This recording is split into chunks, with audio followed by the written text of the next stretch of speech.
listening to the radio station where nobody has to help and sing. Turn the radio on, turn your radio on, turn your radio on, turn your radio on. If you want to hear the songs of Zion, come from the land of endless spring. Get in touch with God, get in touch with God. Turn your radio on, turn your radio on, turn your radio on, turn your radio on, and listen to music in the air. Turn your radio on, turn your radio on. And the glory share, and the lights down low. And listen to the Master's radio.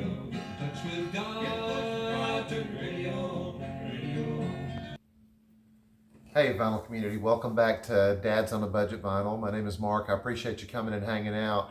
One of the reasons that I wanted to begin a video channel for the vinyl community is it's not because I've got thousands and thousands of records or a bunch of original pressings or high dollar stuff or a big old expensive system or anything else.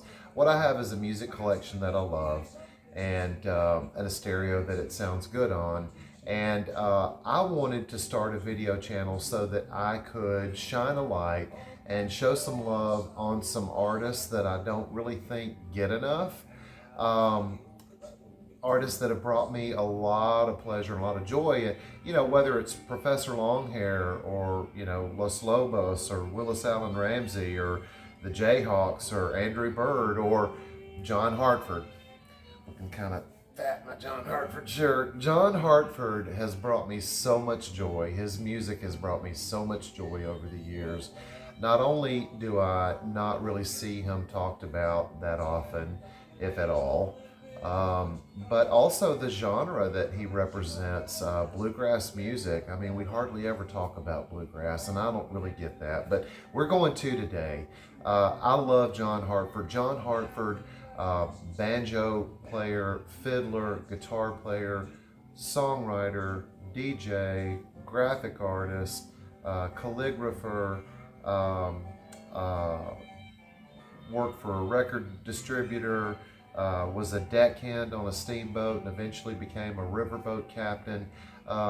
He's just done so much, and he really is a true American gem. And I'll tell you real quick before we dive in my John Hartford story. I worked in a printed circuit board manufacturing plant, I guess for lack of a better word. I was a silkscreen printer, and I shared a pretty big space with a fellow named John White, and I love John. My kids called him Uncle John White, and we were just good friends. He had a great sense of humor, and we loved a lot of the same music. We shared a love for the Allman Brothers and John Prine and Jim Croce and stuff like that. And we were fortunate enough that we had a stereo system actually in the workspace that we shared. And I'm talking, house speakers and a dual cassette deck and the whole 9 yards. And one day, I was the one, I love to make mixtapes. I was always bringing us mixtapes to work to listen to. And one day he asked me if I had any John Hartford. And I said, John Hartford, who is that? And he was like, you don't know John Hartford?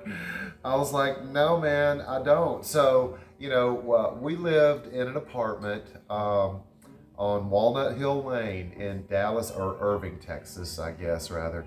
And he lived in an apartment complex over. And that night he walked over with this record, okay? And we put it on, and man, I loved it, absolutely loved it. I'd never really heard anything quite like it. And I was hooked that night. I became a John Hartford completist. If he was on it, I was gonna buy it. I think at one point in time, I had about 27 records that were either, him as a leader or him playing on other things with like the Dillards or Vassar Clements, Dave Holland, that type of thing. But I loved John Hartford. Took a really, really, really deep dive. His music has brought me a lot of pleasure. Bought that record, kind of went back from there, and so I wanna start from the beginning, and I don't want this video to go overly long. You're right. I know nobody wants to hear me talk about anything for more than about 30 minutes, so But there's just so much to talk about with John Hartford. Um, so many cool and wonderful and interesting things that I'm probably even gonna forget to mention. So forgive me. If you know John Hartford, um, hopefully you'll enjoy this. And if you don't know John Hartford, take a chance. You'll be rewarded big time. John Hartford was born in 1937 in St. Louis, Missouri, and his dad was a doctor. I was going to look up what his mom did, and I forgot to do that. I'm sorry, but his dad was a doctor, and from what I understand, they were a relatively affluent family. St. Louis, Missouri is a river town, and just like Mark Twain before him, growing up in Hannibal, Missouri, Mark Twain writes in Life on the Mississippi about how kids that were 8, 9, boys that were 8, 9, 10 years old at the time, they didn't grow up and they didn't dream of growing up to be doctors or policemen or firemen or cowboys, even though all of those things were cool. They wanted to grow up and be steamboat captains. Steamboat captains were the shiznetta at that point and in that time. Well, John Hartford apparently felt the same way and fell in love with a couple of things in his life pretty early on: bluegrass music and the Mississippi River, the river. And so much so that he wrote a song later on called Miss Ferris, where he talks about when he was in elementary school, there was a steamboat crash not too far from where they were on the river, and his teacher, Miss Ferris, commissioned the school to buy the pilot house for the schoolhouse yard. And so instead of studying, I became a dreamer, dreamed about boats and the Mississippi River. You sit there and just daydream about the river. Also loved music, and by the time that he was in his early teens, he was already a really wonderful fiddle player, banjo player. Says that when he saw Earl Scruggs play on the Grand Ole Opry with his three-finger clawhammer style, it tattooed his brain and changed his life. Um, Also, when he was about 15, I think, he got a job as a riverboat deckhand, and his love of the water grew even deeper. Music as well. By the time that most teenagers are worried about their acne, he was already playing in country western bands during the week for drunks and tips, and on the weekend, his bluegrass trio, the Ozark Mountain Trio, would tour the surrounding areas playing traditional bluegrass and things of that nature. But it wasn't long. I'm going to skip something. He went to college there. I believe it was Washington University in St. Louis. Was in a 4-year graphic arts degree. Left school early to pursue music, but I think he did end up picking up his degree later on in 1960. Outgrew St. Louis and ended up in Nashville. And in Nashville, things really started taking off. 1966, the Glaser brothers, Chuck and Tom Paul, and I forget the other one's name, but they helped bring him to the attention of RCA Records. I think RCA Records maybe saw him as their label's version of Dylan. And they started kind of grooming him as such, brought him on board. His first album, John Hartford Looks at Life, the cover of that record is absolutely nothing like what John would eventually become. He's got the briar pipe, Hugh Hefner style. He's got, he's very much the country gentleman. And, Chet Atkins, who was at RCA at the time, very much probably wanted to groom him into just that, country gentleman. This is this is the album cover, John Hartford Looks at Life, and this is from the excellent book by Andrew Vaughn, John Hartford, Pilot of a Steam-Powered Aeroplane. Wonderful book. I wish it was longer. It really only covers kind of the RCA years through that first record for Warner Brothers. But anyway, I digress. The album, I mean, the liner notes on the back cover for his debut record were written by none other than Johnny Cash, who saw John Hartford even then as a true original, and spoke very highly of him in his liner notes. And so John, in 1967, released 3 albums for RCA. And, at that time, in 67, the Beatles had recorded Sgt. Pepper's, and the idea for most most music producers, not just American, but music producers in general, engineers in general, thought that more was better, right? Yeah, that sounds great, but what if we added an orchestra? What if we added a string section? That type of thing. And so, while you can kind of hear the seeds of what John Hartford would become later on in those, he did 6 albums for RCA in a 5-year period. They don't really, to me, represent the John Hartford that I love. In my last record collection, I had all 6 of those. About 7 years ago, when I started collecting records again, I kind of skipped those and started right with the meat and potato stuff for me. But anyway, 68. Well, let me back up. 67, John moves to Hollywood with his wife Betty and their son, and then they had a daughter not long after they got there, I believe, and got there and fell in love with the freedom that he saw, and I think fell a little bit in love with the counterculture. I'm sure he hadn't been exposed to a whole lot of that in St. Louis or even Nashville at the time. And the freedom in the studio of bands to kind of do a little bit more of what they really wanted to do, that type of thing. He gets out there and puts out a 3rd record, and on that 3rd record, re-records Gentle on My Mind. It's heard by Glenn Campbell, that thinks, hey, I think I hear a hit. Maybe if I, did a little of this and a little of that, and he did, and it became a huge smash. Gentle on My Mind won 4 Grammys that year, 2 for John Hartford and 2 for Glenn Campbell. But I think that we forget that I think other than Paul McCartney's Yesterday, I think Gentle on My Mind is one of the most recorded songs, certainly in American history. Just in the year 1968 alone, it was covered by over 50 artists. And I'm talking everybody from Frank Sinatra to Dean Martin to Elvis Presley to Aretha Franklin. Huge hit, provided John with a lot of money, and he's moving in Hollywood circles and making and shaking, and comes to the attention of the Smothers Brothers, who hire him to be a writer for their television show, which is the next best thing to immortality at that point, right? Before long, Glenn Campbell comes out with the Glenn Campbell Good Time Hour, features John Hartford on it quite a bit. And, while this period might have been a very fertile period for John, it wasn't very good on his marriage, and it wasn't long before he and Betty broke up. And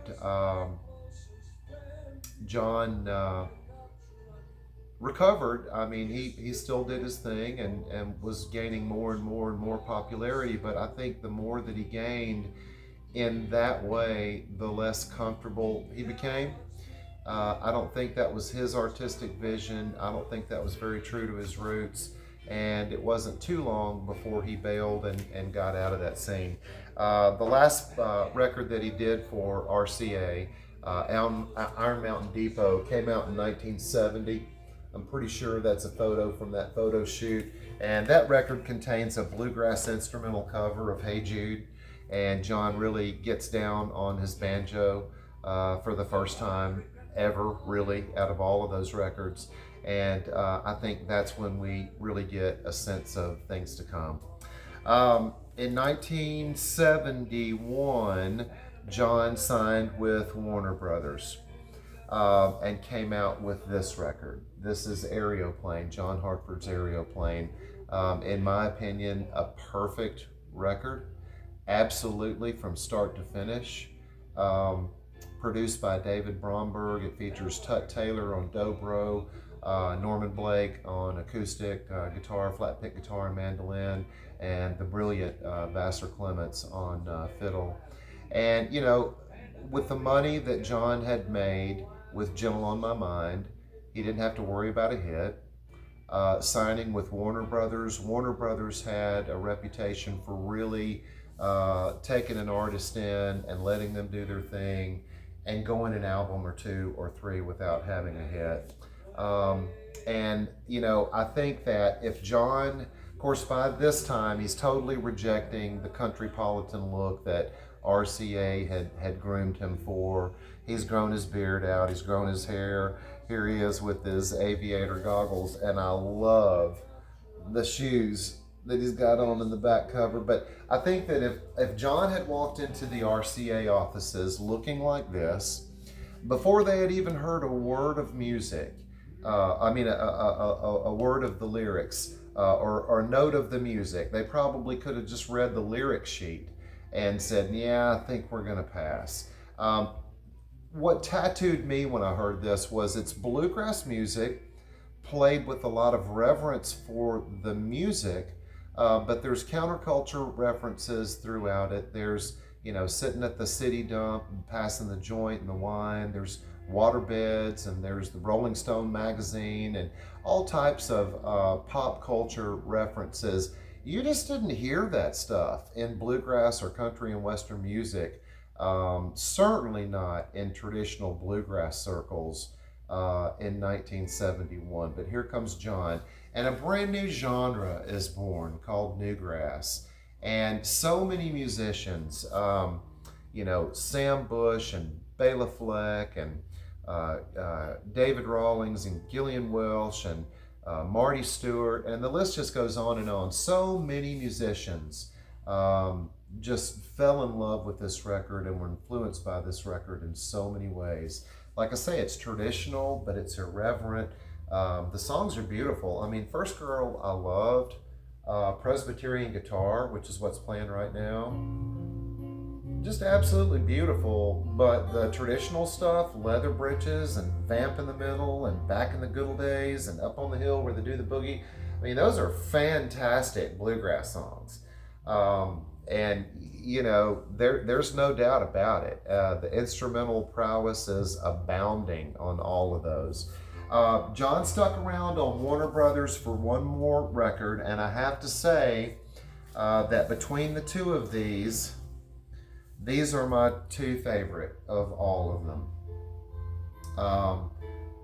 Morning Bugle is just John and Norman Blake and Dave Holland, the upright bass player that had played with Miles, sitting around in a triangle under a microphone, playing these crazy, cool, funky, again, traditional but irreverent bluegrass songs. Look at John on the back there. One of my favorite photos of him. I love this record. Morning Bugle, the title track, might be my favorite John Hartford tune. But Streetcar, Nobody Eats at Line Balls Anymore, which is really kind of the part two to, what's the song I'm trying to think of? Tear Down the Grand Ole Opry. They're going to tear down the Grand Ole Opry. I love that song. Nobody Eats at Line Balls Anymore. It's kind of the same vein. Saying Goodbye to the Past. Howard Hughes Blues, All Fell Down, On the Road, Morning Bugle. I mean, all of these are standards that any bluegrass band worth their weight these days, you can hear them playing. Old Joe Clark, My Rag, Late Last Night When My Willie Came Home, Got No Place to Go, which I absolutely love, and then Bye Bye. This is a perfect record. Because this doesn't have a throwaway track like Boogie. Hey babe, you want a boogie? Okay, this doesn't have a throwaway track like that. Every single track is just a corker. This might actually kind of edge Aeroplane for me, but I see the two as a pair. The only two records that he came out with for Warner Brothers, and I love them both. After that, I think John wanted even more artistic freedom. And he jumped ship and went with Flying Fish. Flying Fish was an independent and they put all tuba music, bluegrass music, you name it. And by this time, this is where John's creativity, the entirety of it, really starts to come together. This is his, all of this was designed by him. There's a photo of him, I believe, taken in the pilot house of the towboat W.P. Snyder at Marietta, Ohio, by Alan Hess of Chicago, Illinois. Did all the little drawings and all the penmanship on the back there. You know, I have to say, John's love of the river, I mean, I get it. You know, in his songs, he sings about the Tombigbee, the Cumberland, the Ohio, the Tennessee, and of course the Mississippi. And I remember being a kid, I lived in Pennington, Alabama for a while. We would have to go over the Tombigbee River, and I loved it. There was just something about going over that river. And you know, later on I moved to Dallas and would come home to Birmingham, Alabama. I would take 20 East, and right there in Vicksburg, right there where the Mississippi is, I'd pull off, I'd go get myself a barbecue sandwich and a sweet tea, and I would sit there on the banks and I would just watch the barges go by. I could do that all day, so I mean, I love the river lore as well. In '76, John pared it down even more for Mark Twain. Mark Twain, right? Look at that wonderful cover. And again, John takes care of the graphics.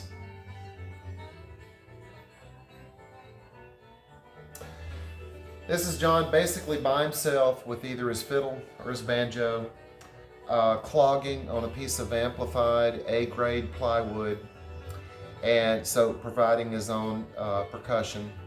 And some of the songs on here, Skipping in the Mississippi Dew, Long Hot Summer Days. I've heard quite a few bands cover Long Hot Summer Days in the last few years. Let Him Go on Mama. Well, he likes black coffee, fried eggs, and a well-done T-bone steak. I love that. The Julie Bell Swain, pretty much everything on it. This won him a Grammy. And again, you know, you would have thought that more of the world would have picked up on this. But it's certainly, you know, top 3 or 4 for me, okay? Next up, we've got All in the Name of Love, and this was with a bigger band.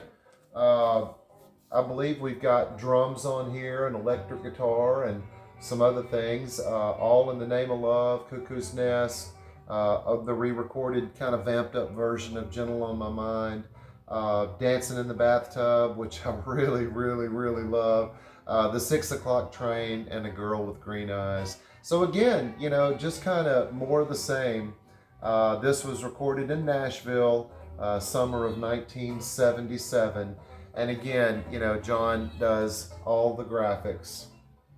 So we're coming up to my number 3. I said Morning Bugle and Aeroplane were my top 2 favorites. For some reason, John Hartford, Heading Down into the Mystery Below. This is another a real favorite. This is where, you know, he just takes that love of the river to a whole nother level. I read a piece on John Hartford earlier where the guy, he said that with this record, this would kind of set the pace for the rest of John's career. Charming but underwhelming. And it really kind of got under my skin that he said that. I love this record. Of course, we're each entitled to our opinion, and it's all subjective, but I love this record. Kentucky Pool, Miss Ferris, the title track, Heading Down into the Mystery Below, I think is just absolutely gorgeous. Christmas Eve, Natchez Whistle, See the Julie Bell Swain, Here in Plain View of the Town. I love this record. And if you don't know this record, if you know John Hartford but you don't know this record, seek it out, okay?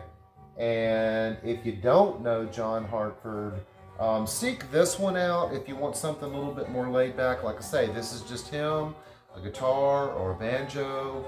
Some really good guitar playing on this, fiddle playing, and his amplified board, but it's just absolutely wonderful. Aeroplane, of course, Morning Bugle, and Heading Down into the Mystery Below.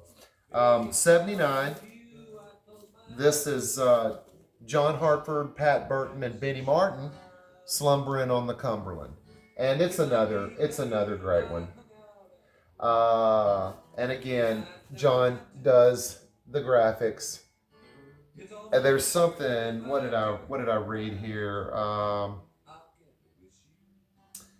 First time Benny and Vera came over, Benny took one look at how close we were to the river and said, "Man, this is Slumbering on the Cumberland. Sounds like a song title."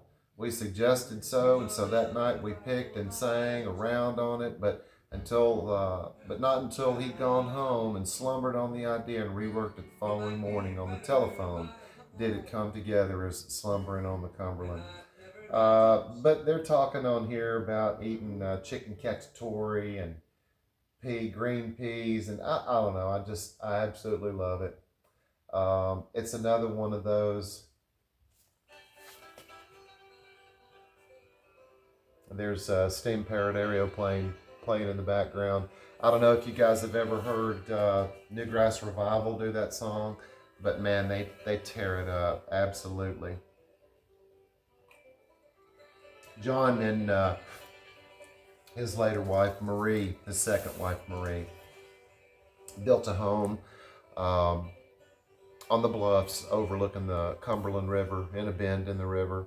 And I'm pretty sure that that's where that photo was taken, although I could be wrong about that. And I'm sorry for not knowing that story better. Again, more Hartford graphics. This is You and Me at Home.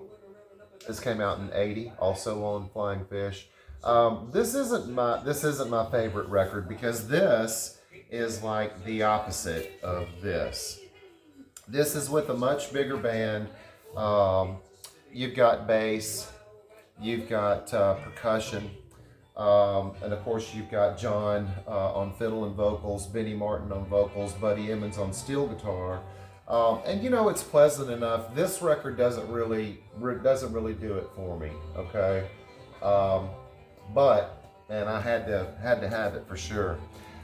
Next is another one of my favorites, and this one came out in '81, and this is also on Flying Fish, and this is Catalog, and this is him basically live, reworking some of the songs from his RCA days. I'm really glad. Good old electric washing machine, circa 1937 or 1943. Sorry about that. Up on the Hill. Natural to Be Gone, which I love.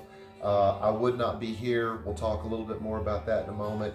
California Earthquake, which I love that song. I love the flat picking on that. Simple Thing Is Love, which is absolutely beautiful. Wait Now, I Don't Hear the Floorboards Creaking as You Walk Back from the Window. Feel Your Satin Fingers on My Back Where I Lay Dying. Without You, I'm a Child That Sucks the Vacant Thumb of Emptiness, Left Crying When He Hasn't Had Enough. I mean, right, wow. But anyway, this is John and Marie and bus driver slash sound man, and he would record and tour around and with his piece of plywood and his banjo, and this is all of his stuff and a list of all the things that he's got. Number 7. Line matching transformers, model A95U. Number 5, Gibson top tension banjo, model RB18, and just a list of all the different things that he uses to put his show together. And I really love this record too. So this came out in '81, and Gumtree Canoe. How could pleasant but underwhelming, charming but underwhelming. This album cooks. This has got I'm Still Here, Way Down the River Road. I love Gumtree Canoe. Your Long Journey, the Doc and Rosalie Watson song, Jug Harris, Little Piece of My Heart. I like his version of Little Piece of My Heart more than Janis Joplin's, just saying. No Expectations, the Jagger and Richards song. This album is a corker, and I love the way that it's recorded.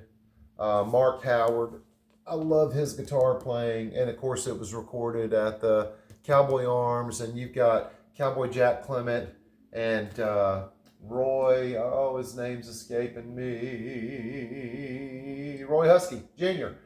Of course. But this has got Mark O'Connor on it and all kinds of people, and it's a wonderful, wonderful record. Next up, so I said 1, 2, 3. This would have to be number 4, although any given day, this might be my number 1. This came out in 84 as well, 84 or 85. These two records were the first two that I bought new when they came out. And this record is Vassar Clements, John Hartford, and Dave Holland. This is on Rounder Records. So John, Vassar, Dave, Dave primarily a jazz bass player, but had done such a wonderful job earlier in '72 on the Morning Bugle record. Vassar, amazing, amazing fiddle player. This record is a little different than any of these. Number one, not that these aren't, but this record is recorded really, really well. There's something about it. It's like the band is in the room with you.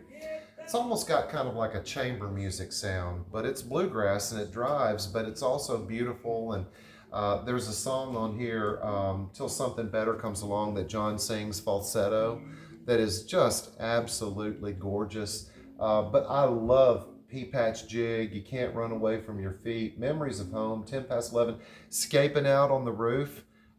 It's almost like a jazz song, kind of like some of the stuff that David Grisman and Bela Fleck were doing at the same time. But it's just such a great, great song. And this is just such a great record. Like I say, it's got that different feel to it, but the playing is immaculate. And I love it. Put it on and just listen. About this time, John was coming to Poor David's Pub in Dallas, Texas. And man, I was excited. Oh, I was so excited. And, I'd said that I was a screen printer at the time. And I had taken several of his albums and a lot of his artwork, and I had made t-shirts up. I made him a few little mirrors up. And I just couldn't wait to see him and give him that stuff. And it was, I believe it was Christmas Eve or really close to Christmas in like 1985 or 86. And he comes walking in, and he's got his bowler hat, and he's got his vest, he's got his Adidas tennis shoes with little sleigh bells in the laces. And I couldn't wait. I couldn't believe there he is. I mean, I just didn't know what to expect. Most of the shows that I had been up to that point were rock shows, Reunion Arena and Texas Stadium and the Cotton Bowl and stuff like that. And here we are, Poor David's Pub, this little league club down on Greenville Avenue in Dallas, Texas, and maybe 300 seats in the house. And here comes John Hartford walking through the same front door that I did, and carrying his own banjo and his own fiddle case. And I just was blown away, and immediately went over and said hey, and told him I had a few things for him, and I gave him those items. And he was really touched, I could tell. I got a seat right in front of where he was playing. I mean, he couldn't have been more than 5 or 6 feet away from me. And as he was doing his set, and it was just him with his board and his fiddle and his banjo.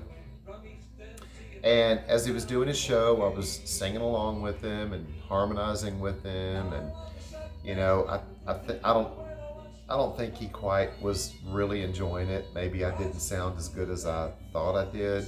At one point, he kind of mumbled that I was making it hard. And he had a little intermission, and he came over and said hey again. We started talking. Maybe he felt bad about getting on to me a little bit, but I had written the names of some songs down on a napkin. And one of them was Good Old Electric Washing Machine, circa 1943. And he was like, man, I don't know if I remember the lyrics to that. And I was like, I do. And so the next thing you know, I'm up on stage at Poor David's Pub. Now, if you're a Hartford fan and you know that song, no, I'm sorry, it wasn't Good Old Electric Washing Machine, it was I Would Not Be Here. And if you know that song, you know that there's like 15 verses, okay? I wouldn't be here if I hadn't been there, and I wouldn't have been there if I hadn't just turned on Wednesday the 3rd in the late afternoon, got to talk with Georgie, works out in the back, and it just goes on and on and on. Talk about the randomness of life, but how it kind of all works together to bring you where you are. And I had amazed friends and neighbors and family by being able to recite that song. So I tell them, I know it. And we get up on stage, and I think I made it maybe through the first verse and then completely botched it.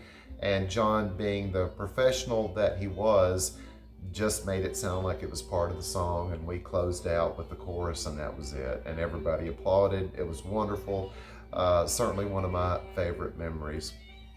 And that was John Hartford. So not long after that, Annual Waltz came out. I've got it on CD somewhere. There it is. This came out. That's him and Marie on the cover. And I love this record as well. All of My Love for You, Ohio River Rag.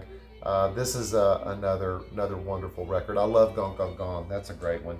And then this is about what he looked like when I saw him. This is John Hartford String Band with Down by the River. And this is a corker too. At about that point, I didn't lose interest. You know, you just you kind of move on, and I kind of forgot for a while about John Hartford. And then the Coen brothers came out with "Oh Brother, Where Art Thou?" And of course, that wonderful soundtrack that was produced by T-Bone Burnett that featured all those wonderful artists. The Whites and John Hartford and Alison Krauss and Emmylou Harris, and just a wonderful movie and a wonderful soundtrack. John won a Grammy for that, and you know, you would have thought that Soggy Mountain Boys, you heard it everywhere you turned around. It was playing, and you would have thought that Nashville would have kind of woken up a little bit. But alas, they didn't. And that music kind of faded back into the woodwork. But in 2001, it was still really popular. The soundtrack was doing really well. And several of the musicians from the soundtrack and the movie went on tour. And it was the Down from the Mountain tour. And they recorded it. It's on DVD. John actually got to MC most of those shows, as well as play along with a lot of those artists. And in April of 2021, while on tour with that show in Austin, Texas, I believe, John realized that he really didn't have control over his fingers anymore, couldn't really play anymore. And unfortunately for him and his family and the rest of the world, we lost him about 2 months later to non-Hodgkin's lymphoma. And you know, we lost him way too early. He was 63 years old. There's so many musicians that I love, and we've lost so many of them early and way too young. But I think out of all the musicians, if I had any one musician to give another 20 years to, I believe it would be John Hartford. I would love to have more John Hartford music. John Hartford toured more and more and more, focused more and more on traditional music, transposed a bunch of old fiddle tunes into a book, was a wonderful historian, whether he was researching steamboats or steamboat captains or old fiddle tunes. Wonderful artist. Oh, by the way, also an author. This is Steamboat in a Cornfield. And I know I've gone on a little bit long, but this is a wonderful little book about the Virginia, which was a 230-ton steamer that got stranded on the banks of the Ohio River because the water was so low. This is John Hartford's beautiful calligraphy. This is one of the items that I took to one of his shows, and he signed it for me and my then wife Sharon. But look how gorgeous that writing is. And, you know, to my memory, I mean, I remember him signing this, and he just really kind of tossed it off. And this is 12/13/86. So there you go. So I want to close out by just saying again that John Hartford is an absolutely just a rare gem. John Hartford said at one point in time in one of his songs, I believe it was uh, trying to do something to get your attention, but there's a line in the song that says, music is based on style, style's based on limitation. And, you know, whether we're talking about Neil Young or Bob Dylan, there's a lot of wonderful artists that have used their limitations to create their style. And it's a style that we'll never forget and know and love, as certainly when it comes to John Hartford. Um, Marie Hartford took the bag out of the closet that contained the suit that she wanted her dear husband John to be buried in. She took it to the funeral home, and the funeral whoever it is that gets the bodies prepared for viewing opened the bag and saw that there was indeed a suit in there, but there was also John's beloved Batman cape. And he thought, well, this is just the quirkiness of an artist, and so he laid John out with the suit and with the Batman cape. And when the guests started showing up on the day of his funeral, some of them were a little bit bewildered until Marie walked in and took one look and said, "Leave it. John would have loved it." And that's John Hartford. If you don't know John Hartford, do yourself a favor. In the meantime, John, we love you. We miss you. Your songs will live forever. Bye, y'all.